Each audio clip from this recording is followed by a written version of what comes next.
It's time to get serious with our canola. According to my calculations, the new oil mill we'll be purchasing in just a few months will consume over 115,000 liters of canola in the course of a year, which means we need to get planting right now.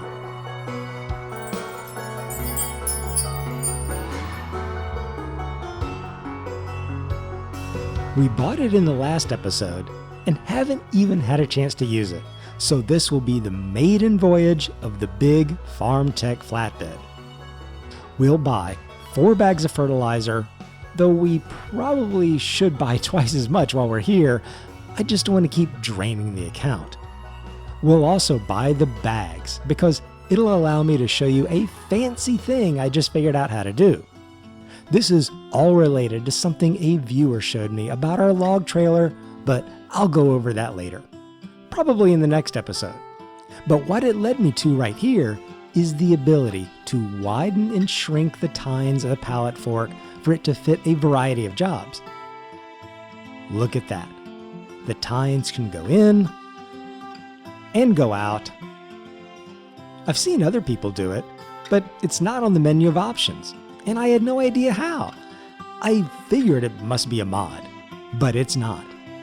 What you do is press and hold the right mouse button and drag the mouse left and right to widen and narrow the tines. Let's see what happens with 4 bags. Yeah, 4 bags at once is a little much, so we'll do 2 at a time and operate things nice and safe with the new trailer.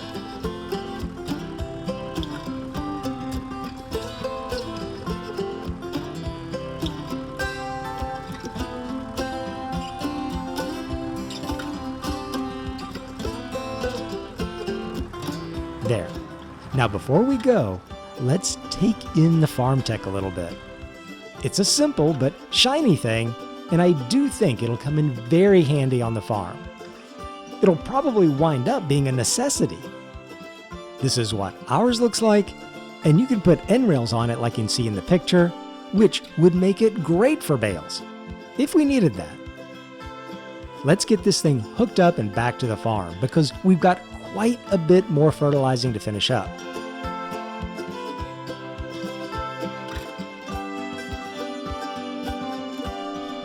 We'll drop these off at the side of the field for now, because the fields up here will need it the most.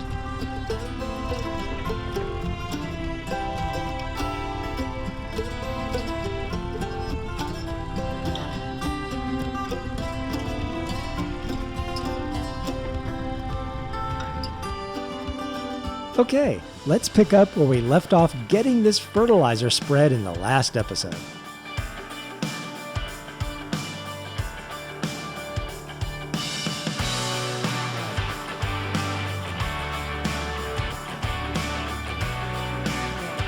All right, fertilizing is done. We'll drop the spreader back off at the shed, and if you can believe it, we're still not done with the month of July. I noticed the lower goat barn looked like it had one more space for a pallet to spawn, but the production is actually full. It doesn't have the space to spawn another full pallet, so it stopped slightly prematurely. I don't think we lost much in goat milk, but we may have lost a little.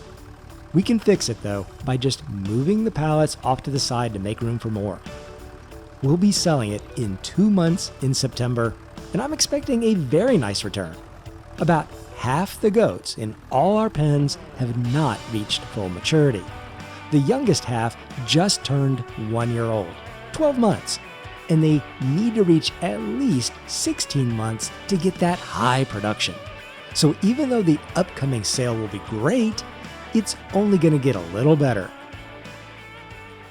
All right, I think we're done with July. I also think it took the majority of 2 full episodes, but July was an extremely busy month with all the grass work and the harvesting. But now, we're in August, in the early morning, and the first thing I want to do is check the silage price. It looks like it's still going up at the sell points. We have 1 log of silage completely ready to go, but there's no rush in selling. We'll wait and see if we can get a little more. Overnight, our new batch of lodgepole pines have gone from saplings to the first growth stage as a small tree. The trees have been absolute heroes on the farm, so we'll do our best to make sure we've always got some on hand.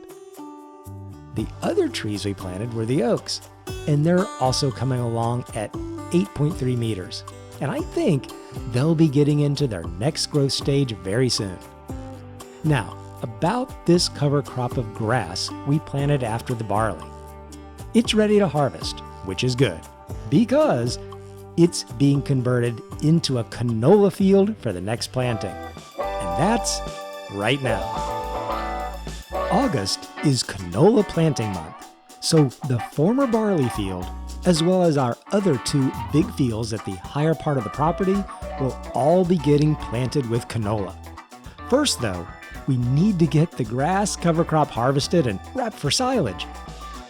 It's raining, but it looks like the sun is poking out from behind the clouds, so we'll go ahead and get this grass cut. This isn't going to be the highest yield because we're cutting it at 2 months rather than 3 months when it has its full growth. It's harvestable and should still bring in a good number of bales, but it's what we have to do to get the field squared away for planting. Even with cutting it early, the good news is that we'll be able to get the full fertilization bonus from the cover crop, which is why we planted it. Now that we have done the headlands, we'll grab the baler with the John Deere and hire a worker to get this knocked out. The worker won't be able to run the baler, but we can put them on the mower and get this finished quickly. Now that the farm's turning into a flurry of activity, we'll be getting hired hands more and more to help with everything. It's getting to be a lot for one person.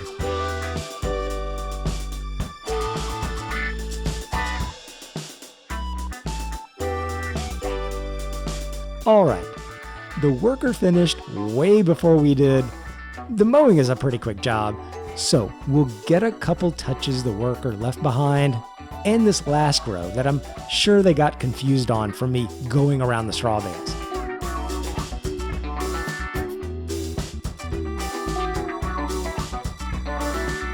There, we'll get the mower attachments stored away in the shed for the next couple months and finish the baling.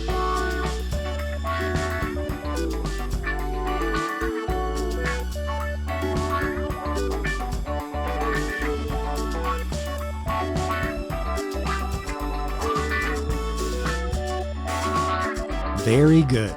The baling is all squared away, and I counted 8 bales off the field.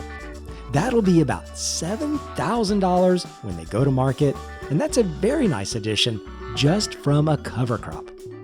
The baler can get part 2, and it's time to use our brand new and impressive roller.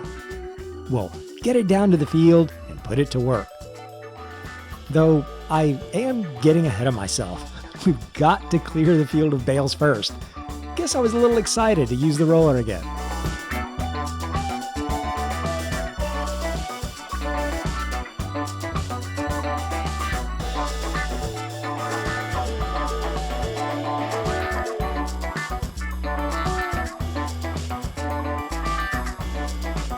There. Now the field is ready. We'll get hooked back up to the roller, press the button to hydraulically unfold its impressive width, and absolutely fly across this field in no time.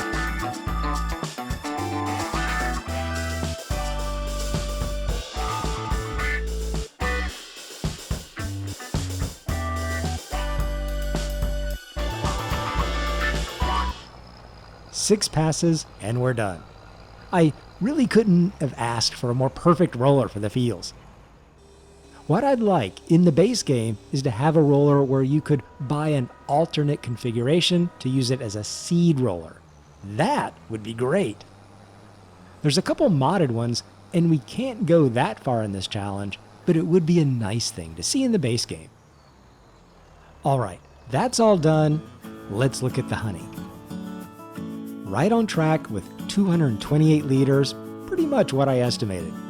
But really, it's the boost to the canola yield that I'm after with the bees. So with the rolling done and the old barley field at full fertilization from the rolling, it's time to plant the canola. We'll get our horse cultivator and seeder combo attached. I have been pleased with this setup, and take a short stop by the seed pallet to top off the front hopper. This is the first of 3 fields that'll be getting the canola this year, and we're gonna need every head of rape for the new oil mill. I've been talking about the oil mill for a while, and it probably seems that with our account still hovering around 50,000, we really haven't been making any progress. In fact, it probably seems like we've been going backwards. But I assure you, the new oil mill is within reach, and we'll be getting it no later than January. We might even get it before then, but I'm not in too much of a rush, mainly because we need all the canola off this field and the other 2 fields to keep it active and running. If we were to, let's say, buy it right now, it would run through everything that we stockpiled in the silos before these fields can be harvested. So really, January is a much better time to buy the oil mill and put it into production. Let's roll on with the planting. We've got a lot of seed to put in the ground.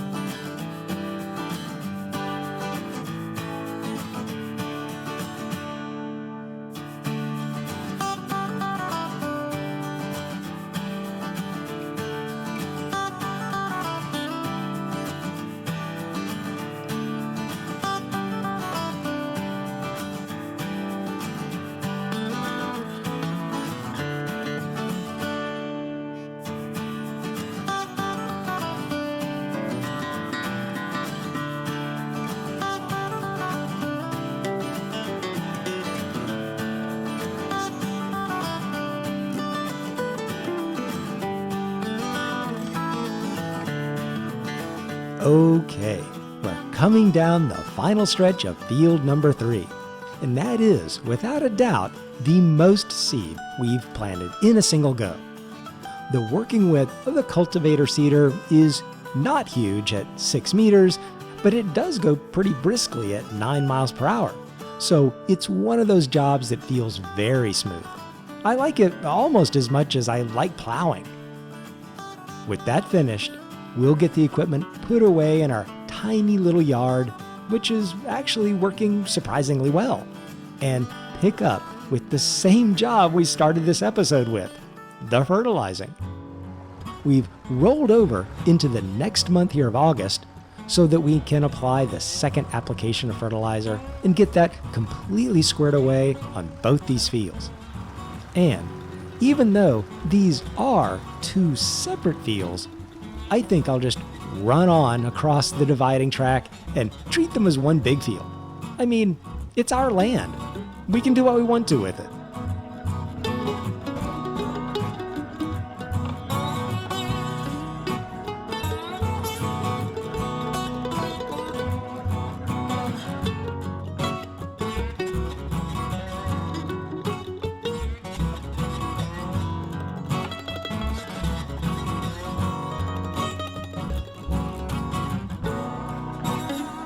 All right, a few hopper refills later, and we're done. All 3 fields completely fertilized, either with the grass cover crop or 2 applications of fertilizer. So now all we have to do is keep an eye out for weeds and wait for the crop to grow. It's a beautiful thing we've done here today.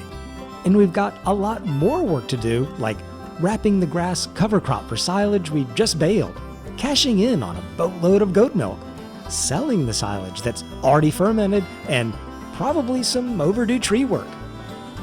In the next episode, we're going to be making a lot of money. I can just feel it. See you in the next one.